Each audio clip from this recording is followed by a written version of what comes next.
Vivian Velez, tinawag na mukhang poloka si Liza Marcos. Matapang na pinatutsyadahan ng veteran actress na si Vivian Velez si First Lady Liza Araneta Marcos at tinawag niya pa ito na mukhang poloka. Sa kanyang Facebook post noong Sabado, April 20, ibinahagi ni Vivian ang isang larawan niya na unang ipinost noong ika-12 ng Oktubre taong 2022. Sa nasabing larawan, nakashade si Vivian at palaban ang ekspresyon ng kanyang mukha. May caption ang nasabing picture niya na, "Bring it on, we can do this."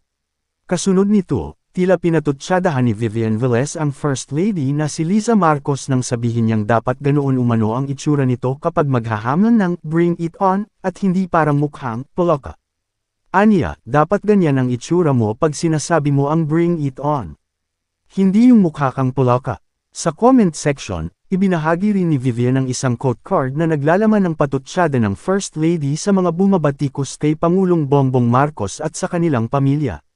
Sa panayam ni Anthony Taberna sa kanya na ipinalabas noong April 19, tinawag na "pangit" ng First Lady ang mga bumabatikos sa kanila, kabilang ang Duterte family, ang vlogger na si Maharlika, at si Attorney Glenn Chiong. Buwelta ng First Lady, "Bring it on, honey. You are the size of your enemy. I will never stoop down that level. Every time they say that, they become uglier and uglier. Just look at their face, diba? Tayo, cute pa rin tayo. What a life. Bring it on. Really, there is such a thing as karma."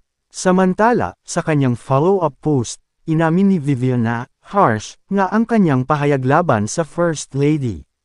Ngunit giit niya, bago raw punahin ng First Lady ang itsura ng iba, sana raw tingnan muna niya ang kanyang sariling itsura. Aniya, "I know it may sound harsh, but," she remarked, "look at our faces. We're getting uglier for critiquing the government, and she is cute." Who introduced the discussion of physical appearance? My point is, before labeling others as unattractive, take a look at yourself first. On becoming the First Lady, dagdag niya,